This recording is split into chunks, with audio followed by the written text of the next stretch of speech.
Hey, beautiful people. Welcome back to Her Blueprints podcast.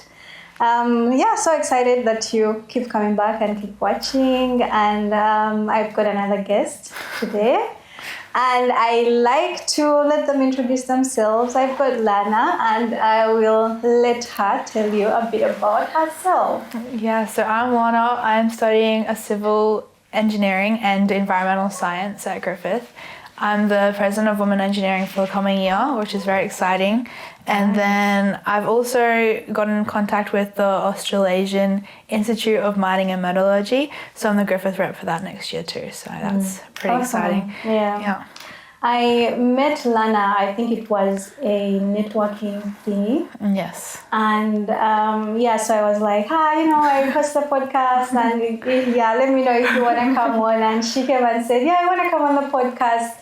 And it reminded me of my younger self because I would have probably done that. And, several times I'll ask people, can you please come on my podcast? And they'll say, I'm not ready, or I don't think I have a story, or I don't think I've got enough experience. And I'm like, well, that's not what the podcast is about. Yeah. I mean, it's good if you've got experience, but really we're just trying to showcase people who do engineering, understand why they do it and what's exciting about it and stuff like that. And so I'm so excited that you chose to come to the podcast. And to applaud you for that, because I'm not very many people do that. So I'm honored to have you on the podcast. Yeah, thank you so much for having me. Yeah, and we can start from why engineering. Was that the only thing you were considering? Was that were there other things you were considering as well? What was it about it that made you think, I think this is something that I want to put my time into and understand and learn and stuff like that? Yeah. Throughout school there was many different things I wanted to do. I was not really sure exactly what I wanted to do. I said marine biology, and then I said pediatrician because I liked working with kids because I was a swimming teacher at the time. And I liked helping people, so I thought that was a good idea. And then I just saw that it took 13 years to do, and I was like, no way. And then I went to a camp. It was QMEA, which is Queensland Minerals and Energy Academy. And I went to a camp to a mine site, and that was so cool. And that really opened my eyes to how big the industry was and what they had and what they involved. So that's really all that I was exposed to at the time. And then comes to the following year, they had our girls mentoring program applications and ambassador program applications. And I applied for both of them just saying, I want to go for it. I want to try something new. And so I tried out and I got successful for both applications. And through those programs, I went on to having a mentor who worked for BHP, and she was really inspiring to me. And I went out to site with her. And when I went out to site, she was working on a tailings dam project, which I found really interesting because it was all about waste and the mining industry and how they can make it more sustainable in a way. Because obviously I always hear when I go to mining things that if it's not mined, it's grown. So obviously you have vegetables and stuff that are grown, but then mining, you have your watches, your earrings, whatever we wear today. And so that really inspired me because it's always going to be around. We can't stop it. So how can we make it more sustainable and stuff like that? So then once I saw her and her team, what they did, I was like, engineering's for me. I'd love to work in that space. So that's basically how I got into it and why I wanted to do it. But Awesome. And how is it going? Because I know uni is kind of first year was definitely a learning curve, how to use the platforms, the university platforms themselves, how university kind of works, how to study. That was definitely a learning curve for me. It was a big shock after school. I worked it out. And then people from Women Engineering, actually, the club at our uni, reached out to me end of first trimester and were like, oh, hey, I've seen your LinkedIn, I've seen who you are. Are you interested in getting involved? and everything like that. And at first I was like, oh, I don't know, like I'm not sure. And then, I went along to our events. I kind of shadowed them for the first year, like what they did, like what the club did. And then, I got involved in them this year. I was secretary of the club, and it was lots of fun, and I've met so many new people, and I feel like I've grown a lot. Like me last year would not be like this right now. But it's been good. There's been tricky subjects, but it's really rewarding, and the community is great. I love the community. Right. I always felt like that semester would start and you're like, okay, I think I've got this. And then like a couple of weeks in, I'm like, I don't know what the hell I'm doing.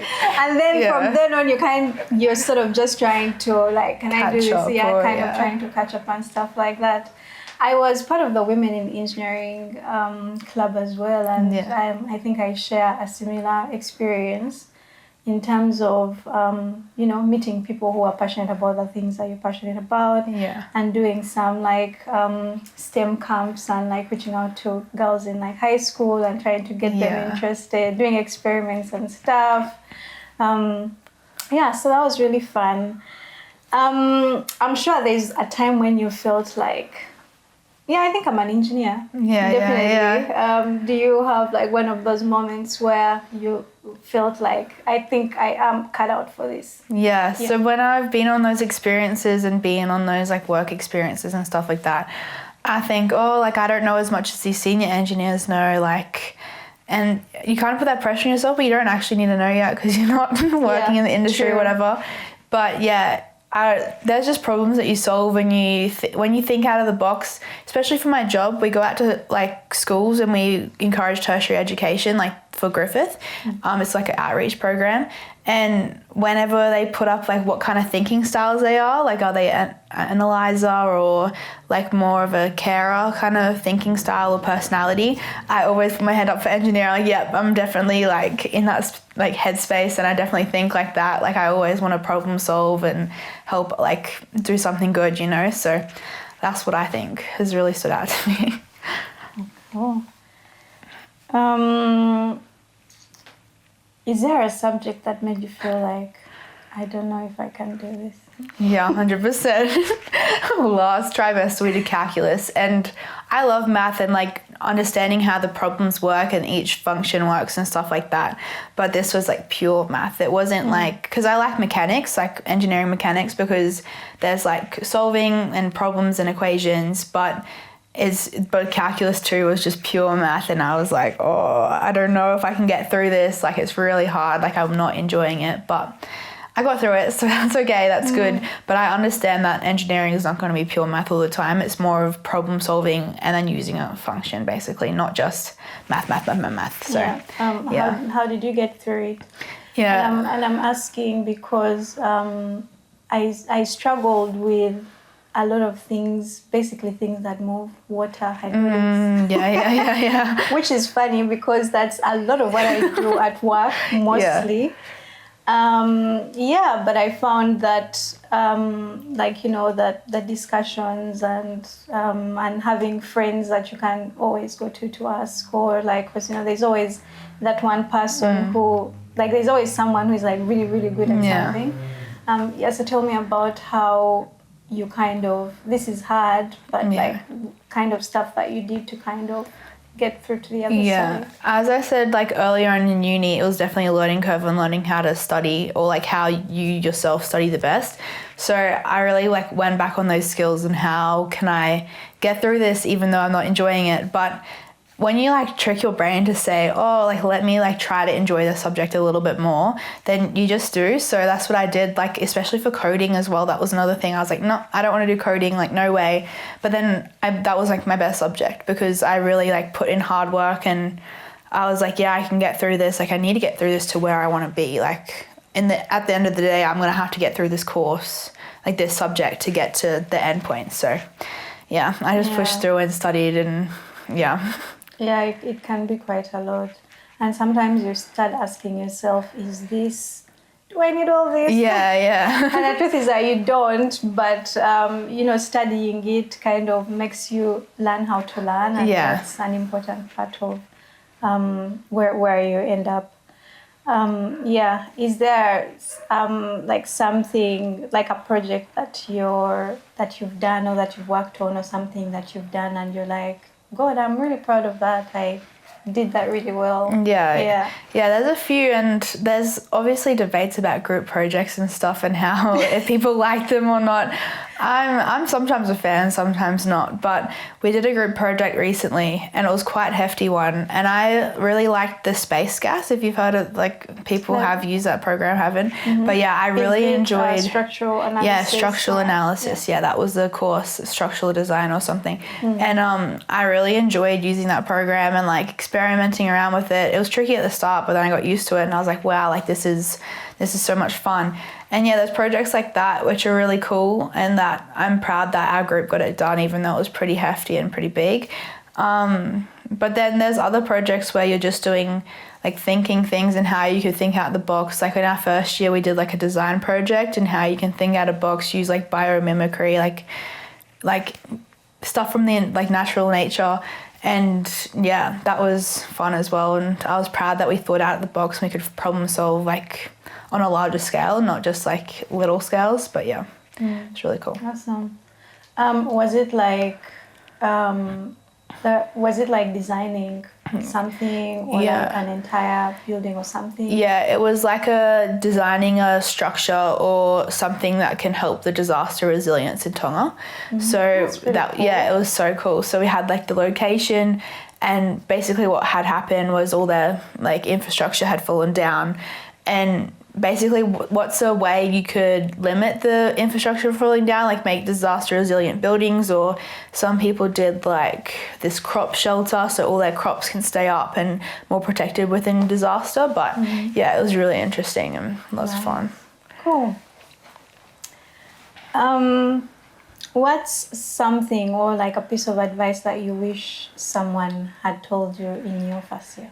Yeah, I reckon the best piece of advice would be just have fun and like reach out to clubs. Clubs help so much and no one understands. Like people who aren't in clubs don't understand how beneficial clubs are, or just getting involved in like student societies. It's really like, it's crazy how much I grew and like my confidence and like my friendships and community has like, it's so great now. So yeah, I would say definitely join clubs or join something, even if it's a hobby club, even if you love, I don't know, drawing art, like join an art club, like, yeah. Yeah. You said you're in the Women in Engineering. Are there any other? Yeah, I'm with the AusIMM, which is the Australian Institute of Mining and Metallurgy. That's like AusIMM is the industry body, and then there's a student chapter underneath. Nice. And yeah, so that's lots of fun. They're really cool people in there. And a lot of them are like UQ or QUT people, because there's not many Griffith, and that's why I was like, yeah, we need to start this. This is so much fun. Like, we can get Griffith involved as well. But yeah, it's great meeting people from other universities too, because they have lots of experience and different experiences as well. So I enjoy that bit about it too. Yeah, well, I just want us to kind of put a foot on that as well. Yeah. Because it was a big part of me adjusting to uni as well. Tell me a bit more about not just what that experience has been like, but what it has done for you. I know you mentioned that it kind of improved your self-esteem and things like that. Tell me more a bit about that. Yeah, because at the start of uni, I went to uni, I did my classes, and then I ended up going home. I stuck to my high school friends a lot because I lived in the area, and I still live in the same area, we all do. So that was easy to do. It was easy to not go out and make like uni friends, like people from uni. Especially because, yeah, if you live in the area, I find like a lot of people who have moved away from home and started living in uni flats or uni accommodation, then they're all like really tight and really good friends. Like they've made good friends through that. So I think that's one disadvantage that people have who live in the same area that they like grew up in for uni as well. So yeah, I just stuck to my high school friends for the first trimester basically. And then, yeah, I didn't really branch out to uni people. Like I did group assignments with them and stuff, but just that extra step, like let's go out for dinner, let's go out, like do an activity. I didn't really have. But then when I like met the women engineering girls, like they're amazing, and now we like go out together, or we have chats like that you wouldn't just have at uni. Like, yeah, it's great. So that's what I kind of got out of it, is making those connections and not sticking to like what seems easier, just kind of stepping out of your comfort zone and then having good friends out of it.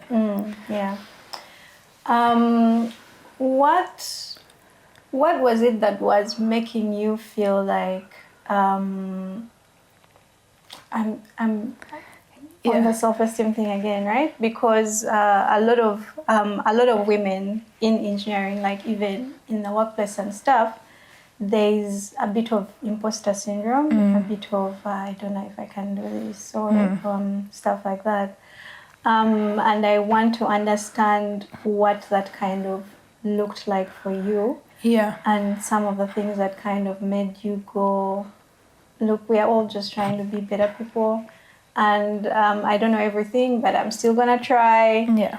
I'm going to come to the podcast, and walk me a bit through that. Yeah. When you walk into a university classroom, like an engineering university classroom, like on orientation day, let me start there. I walked into the classroom and it's obviously filled with males. Like there's hardly any females in the room. You can spot them so easily. You can like picture their face as soon as you walk in. Yeah. And so we're sitting down learning all about like, what's engineering, who can help you, like who the people are to go to. And then at the end we had like a Lego building activity. So we had to build this like Lego and how it displays you, like inspired by you, like make a Lego figure that is inspired by you. And we did that, and at the end of that, all the women in the room gathered together. We were just one little clump. We're like, hey, like, this is my name, like, nice to meet you. But there was like 7 of us or 8 of us. Like, it was very small. So we already knew each other like that, like so easily. And then, so then you just keep on going to uni. Like, I kept on going to my classes, whatever. I'd see some of these girls in my classes, but not everyone was in the same tutorial or something like that. So I made like good friends like going through there, but again, not outside of uni friends. Like we'd only see each other at uni. And then it's just like, I'll just go back to my high school friends. Like it's okay. Like I'll make uni friends like later on in the track. Like you just think there'll be a time. Like surely there'll be a time. And so I kept on going through uni, and then the women engineering people again came together, and it was just so empowering because you have older years as well, like HT, then had a girl in the older year than her. She's graduated now, and her name's Emily, and they have done cool things, like they've gone cool internships, cool like experiences, and it's just like, wow, like I can do this too. Like I can like be in this like group and I can feel empowered. And that's what has really like, it was really empowering meeting all these girls, and they're doing striving towards the same goal, and that's what I really enjoyed as well.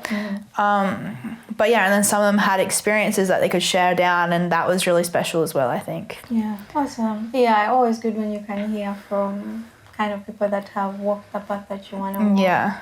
And hear about their challenges as well, and feel like, or sometimes when you hear someone talk, you're like, oh, it's not just me. Yeah. Or, someone has gone through that, and I can as well. Speaking about challenges, is there a time when you felt underestimated? And how did you handle it? Yeah, especially in those group assignments. If you get a group assignments, again, there's not many females in the class, so sometimes you might be the only girl in the group assignment. But I think some people tend to have some idea that you can't do certain things because they think they're better, or they think that they could do it to a better standard. So there was times where it's like, I'll do the hard calculations and you can do whatever else. And it's just like, well, I want to do the hard calculations so I can learn as well. So there's stuff like that where, it's just like, why do you think that I can't do them? You know what I mean? But then that could be for anyone. They could think that of a male as well in that situation. But I think that's something where it's just like, well, I can do that too, so I want to do that as well. But yeah. Cool. You mentioned that you had a mentor from BHP. Tell me a bit about that experience. Yeah. I was very grateful because I got paired with a great mentor, because the program worked with Metasphere, which is a psychology company of some sort. So they did really good, they paired us from our personalities and what we enjoyed, and they did really well with that because I got an amazing mentor. Her name's Anna, and she works at BHP she's a project engineer. And she helped me so much. We did fortnightly to monthly calls during high school, at my last year of high school. And that was really helpful because I wasn't the best at organisation, and she definitely taught me good skills on how you can do organisation. My favourite one is there's there's 4 boxes, and it's urgent, not urgent, important, not important. And then you sort out each of your categories of each of the days, and that really helped me study throughout year 12. And it still helps me today. I still use that method for uni and for tasks that I need to do and stuff like that. So yeah, those calls helped me so much. I think I also grew a lot during that program as well. Obviously, I've grown more from that as well after the program, but yeah, she was great to have, and I still talk to her these days. Obviously not as frequent because we have our own lives, and she has other mentors because she kept on doing that mentoring program. But yeah, it's great to catch up and see where she's at and share where I'm at. And yeah, it was a great experience. Awesome. So you cool. said that was in high school? Yeah, it was. Yeah. So was it a club that kind of did that? Yeah. I'm that's interesting. Yeah, it was. I didn't know that in high school. It was QMEA, so the Queensland Mineral Energy Academy again, that I did the mining camps with. But then they partnered with YMARC, which is Women in Mining and Resources Queensland. Yeah, so that program was partnered together by those 2 companies or organisations, and yeah, then we're paired through there. So the mentors could put their hand up saying I want to be a part of the program, and then mentees were applicants. Yeah. Oh, that's very cool. Yeah, it was so cool. Yeah. I wish I had that. I know there's been times when things are really going, when there's so much going on, because engineering school is, oh my goodness. Personally, I used to spend so much time in the library, and for some reason, people who might be doing other majors are what are you always doing? Trust me, there's so much to get done. And how do you not go down the rabbit hole of kind of just drowning in there? Yeah. I think a big thing for me is I'm very bad at saying no. I always will say yes to things, and that then fills up my bucket of what I need to do. And yeah, I think that's something I still need to work on. But I've had all these positions, and then I just volunteer to go to networking nights and help out there, or I volunteer to, I don't know, then I have my own family because I live still at home, and then it just gets so full on, and it is hard. And I still fully agree that it's just so hectic sometimes. But yeah, you just kind of have to think and use those organisation strategies, that chart that I was just talking about before, and yeah, just work out what your priorities are and put the actual priorities to the top. Because yeah, I definitely did burn out first trimester this year because I just put way too much on myself, and I did too many club events and stuff like that.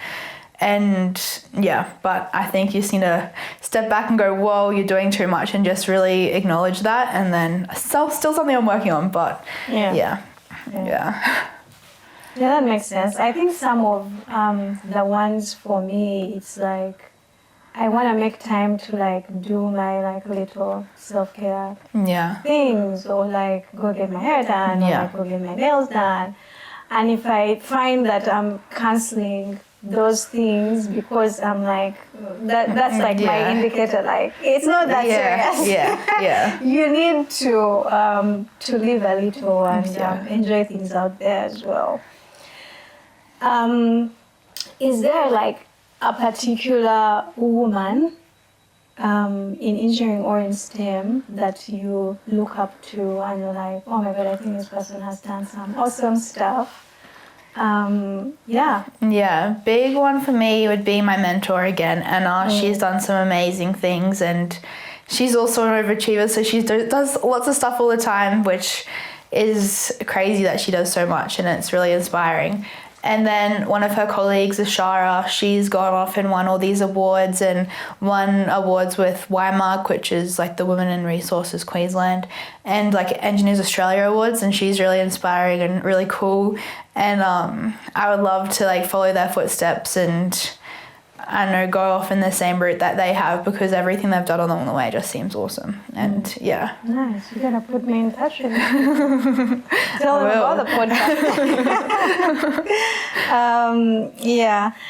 What is something that you feel that you bring to engineering that's kind of uniquely just like you? That's a tricky one. I like... Oh, I don't actually know. I like thinking out of the box, I guess. That's one thing that I enjoy doing, and really brainstorming. I also like people. Like, I'm a big people person, and I think sometimes my mathematic and engineering skills, my people talking is better than them sometimes. But yeah, I like getting in touch with people and like seeing their thoughts as well, because especially on those group assignments, it sucks when someone's like, this is the way we're doing, this is what we're doing. It's great to hear other people's voices as well. And that's what I also like about women engineering, because the club, you can like hear other people's opinions on events and like what we should be doing, and how basically problem solve to like what they want to do as well as everyone else. I don't know exactly about engineering though. I would say that, what would you say for you? What would you bring? I'm very particular with things, and I don't want to call it OCD, because I think I'm just overly organized, or like more than the average person, and I want things a particular way. Like if you move my pencil, I will not move my pencil. And I feel like sometimes it comes in handy in terms of like I'll go through something again and again and again, and sometimes it's not good. Because the work needs to get out, and I'm like, no, I don't know if I don't know if this is perfect. But so it's like, and it also like makes me overthink things sometimes, and sometimes I'll say that is my biggest superpower, but it's also my biggest weakness. Yes. So it's kind of like two sides of the same coin. Well, if you say like something like that, I would say for me it'd be it's always saying yes to things, even though I don't have the capacity for it. Like say maybe it's just obviously something I'm still working on, and I'm definitely better than I was. But I think I'm a big people person, and then I have to like make sure that everyone's in line kind of thing. I think I'm a little bit bossy sometimes, but that's also a good thing and a bad thing. So I know my brother's like, Lana, you're so bossy. And I was like, well, I'm sorry, it's just who I am.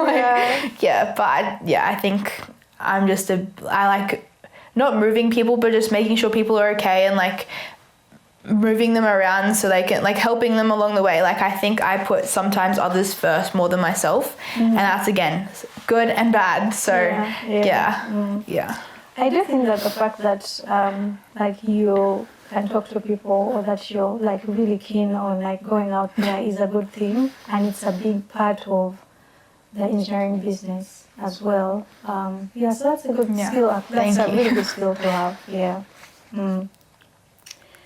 I've got a question about how you felt community among other women engineers, and I feel like you've kind of talked a bit about that. But if there's anything you'd like to add to that, feel free.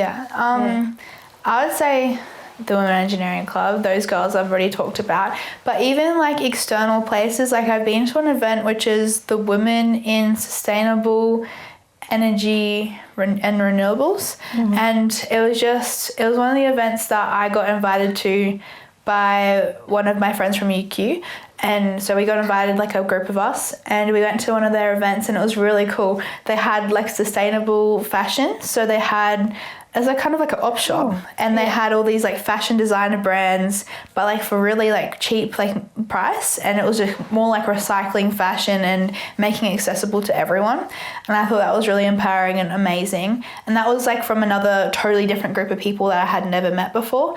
And yeah, all of them were like women in the resources and renewables and energy, and it was really inspiring, and I liked that as well. So all those external groups like Women in Mining and Resources Queensland, that was really, like, they're really cool too. I've been to one of their alumni events and they all had crazy, amazing things to say. So I think it's really beneficial to get a part of those groups, obviously, when you're out in the industry, because, yeah, they're really empowering and really cool what they do. Are there funny questions that you get about what the kind of stuff that you do or what you do? Yeah. Tell me a bit of Yeah, there's definitely funny questions you get. Like, I know my brothers, they're quite young, so they don't really understand exactly what an engineer does. And even like some of my family who doesn't understand like what engineers do, you get weird questions. I can't think of one right now, but yeah, there are bits where like...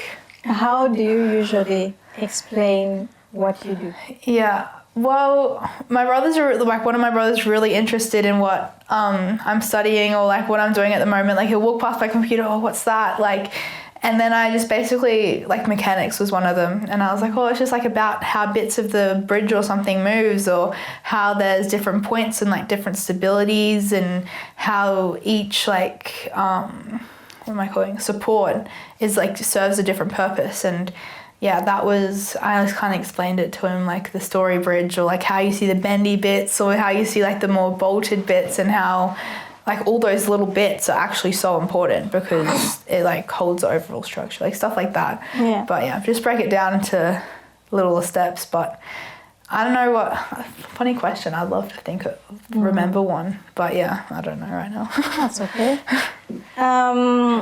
How would you encourage young women that are thinking about STEM in general? Yeah, the other night I went to an international STEM synopsis of one of like a high school one. They did it all over the world. There was like kids from Germany, France, and Japan, all those countries. And I did a speech, and my speech was on like taking the leap and just saying yes to every opportunity, because you don't know what you don't know. That's one thing. Mm-hmm. So, and every opportunity you should just say yes, because you can obviously say no in the future if you think that it's not for you. But when someone goes, oh, hey, do you want to come on the podcast? Like, I was like, yes, like that would be so cool. And then maybe down the track, I was like, oh, actually, I don't really know, but no, 100% love to be here. Great that I am here. But, yeah, if you don't say yes, you don't know what doors that could open. Because for QMEA, that was a massive door for me. Like, that was that little yes, that small decision was such like made such a big impact, because that helped me get to like all the internships that I've done, and it's helped me meet new people and meet the people that I want to meet. Because if I didn't meet them, I don't know if I would have known that I wanted to do engineering, because that's so powerful. Yeah, and that's something that I also say, because I'm like, you know, if you've got an opportunity to do something, like, why not just give it a shot? And like you said, it's okay if down the road you figure out, oh, this is not for me, but you kind of tried something new, which is always a good experience. Yeah, I was going to say, last weekend I did a scuba diving course, and so much fun. I was so scared before we got in the pool, like before like breathing underwater. I was like, oh my gosh, I can't do this. And then I did it, and I was like, this is awesome. And then we did our first ocean dive, and I was so scared because obviously going so deep.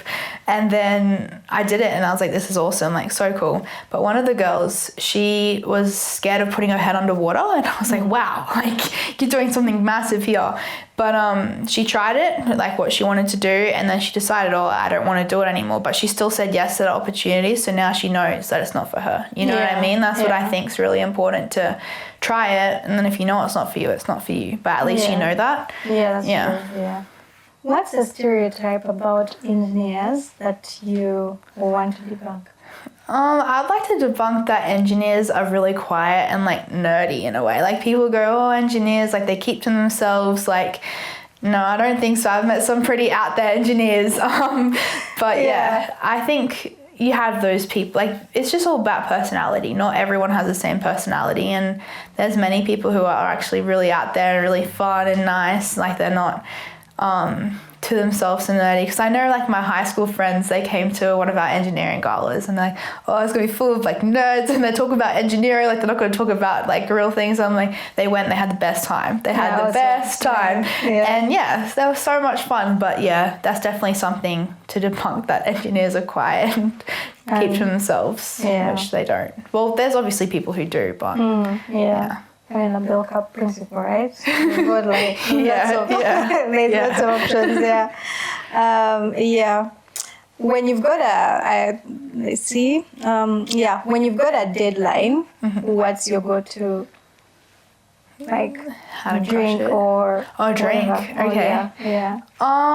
I love good iced tea. I'm not a coffee drinker. I wish I was, but I love iced tea. That just makes me feel like refreshed, and I go, and it's like a treat. I like the taste and everything like that. So when I have it, I'm like, yep, you're refreshed, and now like go for it. So I think it's more of like a reward, because like, why do you wish you were a coffee drinker? Because I don't know, it keeps you awake and all that stuff, but I do not like the taste at all, so I can't. That's fair.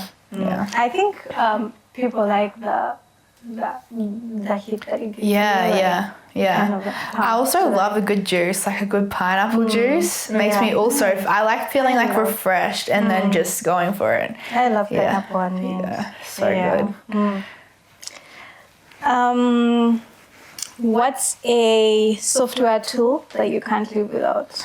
Oh, I can't live without Google Calendar. If that's what, if it's not my calendar, I will not be there. Will not happen. I went down the coast one day just for a beach trip, and I forgot to put my car mechanic appointment, like car service appointment in there. I didn't. I was like, I'm so sorry. I'm at the beach. I'm not getting my car service today. Can we reschedule? But if it's not in my calendar, it's not happening. I share my calendar with my friends, my partner, my parents, and then so they know where I am at all times, because everything's in my calendar. And what's their reaction to that? Hectic. It's just I always say to my partner, hey, like, can you put like your work shifts in, so like I know when to like schedule you into my life, and he doesn't do that all the time, but he's better at it. But it's hectic. Yeah, sometimes my friends are like, who do you think you are? I'm kind of the same. I'm like, if I didn't schedule it, like, it's not... But eventually they get used to it. And then they'll start scheduling stuff. If you were to work on any project, like, in the world, what's kind of like your dream engineering project? I would love to work on tailings dams. Again, that's all I've been really exposed to, but they're really interesting. I love how they work, and... one of the project that my mentor was on is the tailings dam was leaking, and it was going into a nearby creek, and the salinity was up, and I thought that was really cool. I was like, oh, that's something that you need to fix because of the standards and stuff, like the environmental hazards. And I would love, but that's not exactly the project I'd like to work on. I'd like to work on something that reduces sustainability. I mean, not reduces, sorry, increases sustainability. Just something that I don't know what it is yet, but something that will make a big change. I'd love to do that, because because one of my friends was like, she's like, oh, I sound cheesy, but you have to be the change you want to see. And I was like, that's so true. Like, that's really powerful. And I would love to do a project that makes a big change, or might change the way we do things to make it more sustainable. I think that'd be really cool. We do a lot of that in where I work. I've seen. I was like, sounds great. Have you like thought about where you want to work? I think I love the resources industry at the moment. Again, all I've been exposed to, but I would love to venture out and try different things before I graduate, in a way, just so again I can see what I do like and what I don't like. I know I love the resources industry, so it's still going to stay there, but I went to a stormwater conference and stuff like that, and I talked to a coastal engineer, and I was like, that is so cool. So I'd really love to venture and try different things before I graduate, just so I'm not locked in, so I know exactly what I want to do. But for now, if I was to say from my perspective now, I would love to work in the resources industry, maybe do a bit of FIFO. I'd love to have boots on the ground. I don't think I'm made for an office job. I could not sit behind a computer all day. I'd have to talk with people or walk on site, see the problem at hand. I think that's what I would want to do. Okay. That's fair, and that's a good approach. But also when you graduate and like you start working, like it's still a process figuring out. So it doesn't end there. Good to know. It's a lot more. A lot of that is coming ahead as well. And I find that if you feel that something is not working for you, like don't spend too much time beating yourself up. Like let it go. That's good advice. The next thing. And you will find where it feels like, this is home. I want to be here for a while before I do the next thing. That's good advice. Thank you. If you weren't an engineer, what do you think you'd have ended up as? If I wasn't an engineer, I think I would have really worked on that pediatrician thing. I love working with kids. I like babysit all the time, and I do gigs like that, and the swimming teaching thing too. That's what introduced me to working with kids, or make it maybe like a teacher or something like that. I would love to help kids and work with kids and help them grow and stuff. Because I have a younger sister right now, and I love watching her grow and like teaching her new things, or just doing something that helps her. But I would love to. I think I would work with kids, like maybe a teacher. That's probably my answer. Why do you think, like in your opinion, why do you think the number of women in engineering is not that high? I think it's because when you think of especially for my school, the majority went to nursing or like paramedicine or teaching. That's basically because I went to an all-girls school. And I think, I think the thing is that, again, you can't be what you can't see. I got told that all the time. And I was fortunate enough to see amazing women in the industry, like my mentor and her colleague. And that really inspired me. And I saw girls who are the year older than me and the one older, they did the same programs, like the girls mentoring program and the ambassador program. And that helped me see that I could do it as well, kind of thing. So I think education's a big thing. I think there definitely should be more education and outreach to do with engineering and STEM, because those programs like are so amazing. Like they really open up people's eyes, and especially like one young girl's eyes, saying, wow, like this is an opportunity that I can do, like I can do that, and they see all these other, like there's so many amazing women in the industry. So I think there is a lot of good programs pushing towards that, but I think it'd be a good thing to increase that as well. Because And what do you hope changes, like in the next 10 years, kind of thinking forward? I hope that it comes a 50-50 split, or even more, like just not even a split, just 60-40, like anything, just more girls feeling empowered that they can do it. Because these programs right now, there's school programs that I go out to for work at Griffith, and we go out to schools and do like girls' day out, like women, like in STEM girls' day out and stuff like that. And these girls are in year 9 or year 10. So they're going to be in uni soon enough. Like I think those years you'll really see the push of the education, if it's worked or not. But if not, there's obviously something needs to change, because I think everyone's like equal. Like there's not, if you're a certain gender, it doesn't make you better or worse. So I think why not have a 50-50 split? Like, there's nothing bad about that or good about, like it's good because it's a split, but okay. And like as we wrap up, what would you say to someone who is considering the field and feeling like, I don't know if I can pull that off. I was definitely like that, because in school I didn't get the best grades. I definitely have gotten really good grades now at uni, because I think in school I wasn't really focused. I didn't really enjoy all the subjects I did because it's not what I exactly wanted to do. Whereas uni, I have the more of a flexibility. Like I'm working towards that goal and that's the subjects I'm doing. So I think, have fun and explore every opportunity, because like if you don't reach out for opportunities, that's the thing that gets you places. Like all these opportunities that I've done have helped me so much and they've progressed me so much as well. So opportunities, join clubs, reach out to people who've done it before for advice and help or whatever you want, because they give you the best advice and they make you feel like you can fit in and make you feel like you can do whatever you want, like whatever you put your mind to. So I'll just reach out to the right people and explore every opportunity you can. Awesome. Thank you so much. Thank you so much for having me. The podcast. I've had the best time. And until next time, bye.